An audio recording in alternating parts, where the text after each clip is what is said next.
تمہیں میں سالار کی زندگی میں کبھی بھی برداشت نہیں کروں گی۔ سالار کی شادی اگر کسی سے ہوگی تو میں۔ اس سے پہلے کہ آپ اپنا ڈیسیجن مجھ پر امپوز کریں، اگر میں رمشا سے شادی نہیں کر سکتا، میں اس انکار کو ہرگز نہیں مانتا۔ سالار اور رمشا کے بعد بکے ہو گئے ہیں۔ میرا نام لینے کی بھی حیثیت نہیں ہے تمہاری۔ تابش کو رمشا کی والدہ بتاتی ہے کہ سجل کی طبیعت خراب ہو گئی ہے۔ تابش پھر سے بھاگتا ہوا سجل کے پاس آتا ہے اور اس سے پوچھتا ہے کیا ہوا ہے، کیوں تم نے اپنی طبیعت خراب کر لی ہے۔ جواب میں سجل کہتی ہے تابش کیا بتاؤں، رمشا کی اور سالار کی منگنی ہو گئی ہے اور ان دونوں کا رشتہ پکا ہو گیا ہے۔ جواب میں تابش کہتا ہے اچھا، یہ تو اچھا ہوا نا۔ جواب میں سجل کہتی ہے نہیں، اچھا نہیں ہوا، میں نہیں چاہتی کہ میری بہن کو وہ شخص ملے، وہ دھوکہ دے گا، میری بہن کو کبھی خوش نہیں رکھے گا۔ اس پر تابش کہتا ہے کیا ہو گیا ہے سجل، رمشا نے کبھی بھی تمہیں اپنی بہن نہیں سمجھا اور نہ ہی تمہارے ساتھ بہنوں جیسا سلوک کیا، ہمیشہ اس نے تمہیں نقصان پہنچانے کی، اذیت پہنچانے کی کوشش کی اور تم اس کے لیے اتنی فکر مند ہو رہی ہو۔ جواب میں سجل کہتی ہے کیا کروں، میری بہن ہے، اب میں رمشا کی طرح تو نہیں ہو سکتی نا، میں اسے تکلیف میں نہیں دیکھ سکتی۔ میں چاہتی ہوں کہ رمشا بنا سالار کی اصلیت کھل جائے تاکہ رمشا اس شادی سے انکار کر دے۔ تو تابش کہتا ہے اس کے لیے میں کیا کر سکتا ہوں۔ جواب میں سجل کہتی ہے بس تم نے نا میرا ساتھ دینا ہے۔ تو تابش کہتا ہے میں ہمیشہ ہی تمہارا ساتھ دیتا ہوں، اب بھی دوں گا۔ اور دوسری طرف سالار اپنے انکل کے پاس جاتا ہے اور کہتا ہے کہ انکل میں نا رمشا کے ساتھ شادی نہیں کر سکتا۔ جواب میں اس کا انکل کہتا ہے لیکن میں یہ انکار نہیں مانتا، کیا تم نہیں سمجھتے کہ میرا تم پہ کوئی حق ہے۔ جواب میں سالار کہتا ہے انکل آپ کا مجھ پہ پورا حق ہے، لیکن رمشا کا اور میرا مزاج نہیں ملتا۔ اس پر سالار کا انکل کہتا ہے کہ بیٹا کچھ دن کچھ وقت دو رمشا کو، ضرور وہ تمہیں سمجھے گی اور مجھے یقین ہے کہ رمشا بہت اچھی ہے، وہ ضرور تمہارے دل میں اپنی جگہ بنا لے گی۔ تو اس پر سالار اب اپنے انکل کو انکار نہیں کر سکتا، کہتا ہے جی انکل جیسا آپ کو مناسب لگے۔ ادھر سالار جب گھر آتا ہے تو سامنے رمشا کھڑی ہوتی ہے۔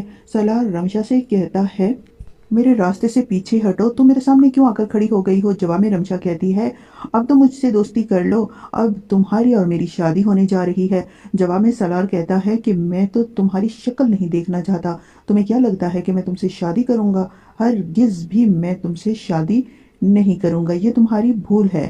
جواب میں رمشا کہتی ہے تم سمجھنے کی کوشش کرو کہ شادی میری ہوگی صرف اور صرف تم سے، کیونکہ میرے پاپا نے جو کہہ دیا ہے، وہ جو بات کہہ دیتے ہیں نا وہ ضرور پوری کرتے ہیں۔ اس پر سالار کہتا ہے اچھا پیچھے ہٹو، یہ گاڑی میں بیٹھتا ہے اور باہر نکل جاتا ہے۔ دوسری طرف رمشا جب کمرے میں جا رہی ہوتی ہے، سامنے علیزے کی والدہ ہے۔ علیزہ کی والدہ کہتی ہے بڑی خوش ہو رہی ہو، یہ جو تم نے اپنے دل میں خوش فہمی پال رکھی ہے نا اسے دل سے نکال دو، کیونکہ یہ جو تم سوچ رہی ہو نا، خواب دیکھ رہی ہو کہ اس گھر کی مالکن بن جاؤ گی، یہ کبھی ممکن نہیں۔ میں تمہیں کبھی بھی سالار کی زندگی میں برداشت نہیں کروں گی۔ جواب میں رمشا کہتی ہے یہ تو آپ کو برداشت کرنا پڑے گا، آپ ابھی سے اس بات کی عادت ڈال لیں، کیونکہ شادی تو میری ہوگی تو صرف اور صرف سالار سے۔ دوسری طرف تابش علیزے کو فون کرتا ہے، علیزے کتنے دن ہو گئے تم گئی ہوئی ہو، ابھی واپس نہیں آئی۔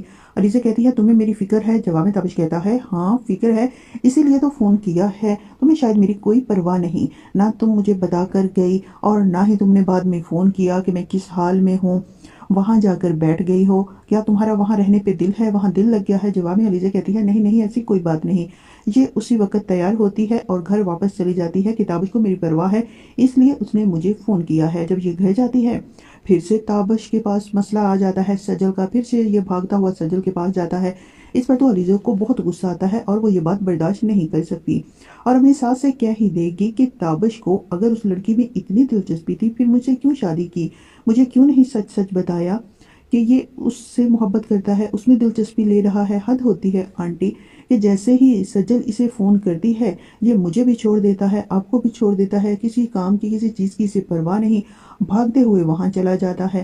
جواب میں علیزہ کی ساس اسے سمجھاتے ہوئے کہتی ہے کہ بیٹا اصل میں نا یہ دونوں بچپن میں ایک ساتھ رہے ہیں، تابش کو سجل کا بہت خیال ہے اور سجل کے پاس تابش کے علاوہ اور کوئی ہے ہی نہیں، اس لیے وہ اپنا جو بھی دکھ ہے تابش کے ساتھ شیئر کر لیتی ہے۔ اس پر علیزہ کہتی ہے کہ آنٹی مجھے اس بات کا کوئی مسئلہ نہیں، لیکن کم از کم تابش کو مجھے تو اہمیت دینی چاہیے نا،